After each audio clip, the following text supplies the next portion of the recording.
pour un peu déniaiser les gens qui croient que les idées, enfin qu'il y a une gauche, une droite, des communistes et des capitalistes et que c'est aussi simple que ça. C'est vrai qu'il y a un premier niveau de lecture et quand on s'approche, c'est comme le monde physique, hein, il y a ou même le monde médical, il y a le niveau cellulaire, enfin je sais pas quoi, les microbes, après il y a en plus on s'approche il y a des niveaux, je sais pas comment on dit là, vers l'infiniment petit ou l'infiniment grand, des niveaux. Bon, d'un seul coup on découvre un autre univers caché derrière cet univers, etc., etc. En politique c'est un peu comme ça, c'est-à-dire que de loin il y a des communistes qui luttent contre des capitalistes, puis quand on s'approche, on se rend compte que les communistes sont financés par certains capitalistes, et là on essaie de comprendre pourquoi, et quand on cherche à comprendre pourquoi, on comprend, oui, détruire le dernier empire chrétien qui existait, qui était les Romanov, créer un marché, il y avait aussi des raisons de la Première Guerre mondiale, le deuxième front, les Allemands avaient les Russes sur la gueule et les Français, il fallait que le front russe s'arrête, et ils finançaient Lénine pour qu'il arrête la guerre, il avait une raison de l'arrêter puisque le peuple russe souffrait, etc. Enfin, ça c'est ce qu'on appelle la complexité du réel, et effectivement un des travails de R, c'est effectivement de sortir du catéchisme de base, qui est celui qu'on apprend que ce soit au PC ou chez les libéraux. Il y a le catéchisme pour les libéraux, le catéchisme pour les communistes, c'est toujours dans le but de manipuler les foules. Et ça fait partie du travail de R d'aller plus loin. Mais là, c'est pas le sujet de la discussion maintenant, mais c'est que si toi, tu veux préparer une conférence intelligente sur les dessous de la révolution bolchevique, on connaît, il y a des gens ici qui connaissent ces dessous-là, mais il y a des gens qui les connaissent pas, notamment des gentils garçons qui pensent que le communiste, il suffit de lire des textes de Marx et puis des textes de Lénine et puis que tout est dit. C'est beaucoup plus compliqué que ça, effectivement, de découvrir que Lénine était un agent allemand, etc. Il avait peut-être même raison de l'être, d'ailleurs, parce qu'on s'appuie sur des forces, etc.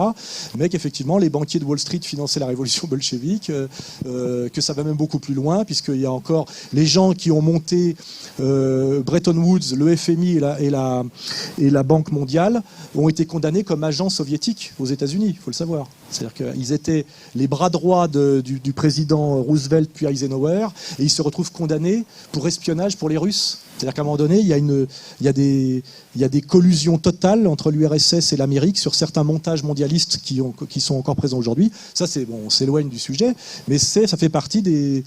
si ER peut produire comment dirais-je, de l'analyse historique là-dessus et amener des documents, c'est très utile.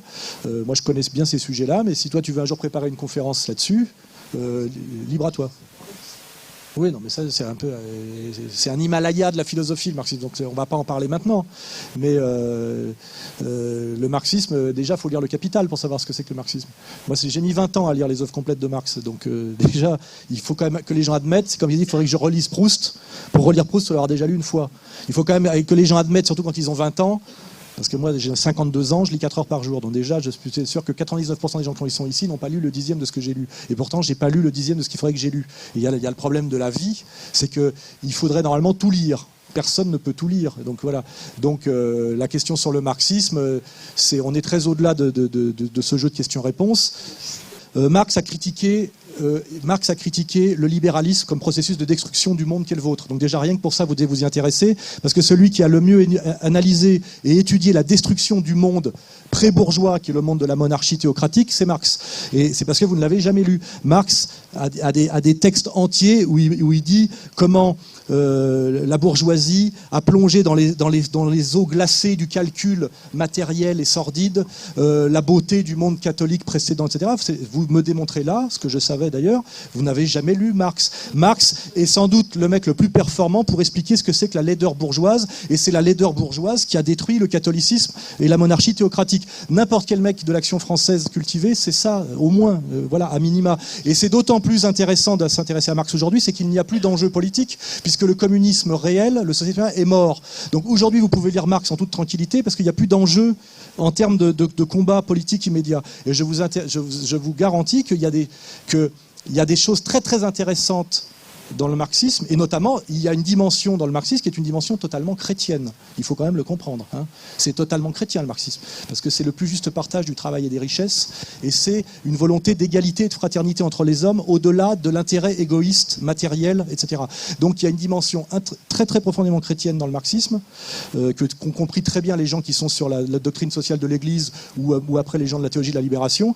Et donc il y a deux raisons de s'intéresser à Marx. C'est une critique très très performante du libéralisme bourgeois, qui est le monde qui a détruit le vôtre, et deuxièmement, l'espoir d'un monde de réconciliation fraternelle généreux basé sur le don et la fraternité collective, qui est totalement chrétien dans son espoir. Après, tout le reste, on peut le critiquer ensemble, c'est ce qui s'est passé historiquement, mais ça, c'est un vrai sujet. On va arrêter là cette discussion, parce que on déborde, mais c'est un vrai sujet intéressant à ER, c'est que s'il y a des cathos tradis, des gens qui ont lu Marx comme moi, etc., on peut, à un moment donné, échapper au piège de l'ennemi qui a été de nous monter les uns contre les autres pour dire finalement, moi j'aime Marx pour les mêmes raisons que vous aimez Jésus-Christ. Voilà. Et ça, vous ne le savez pas, mais en fait, c'est démontrable assez facilement. Parce qu'il y a derrière le même projet de fraternité humaine basé sur le don et la générosité, et ça s'oppose au même monde sordide de l'intérêt égoïste, matériel et marchand, qui est notre ennemi à tous. Et ce monde-là a été critiqué par Jésus-Christ et par Karl Marx, même s'il n'y a pas que ça dans Karl Marx et pas que ça dans Jésus-Christ d'ailleurs. Voilà. Bon, je veux arrêter là la discussion, mais c'est effectivement un jour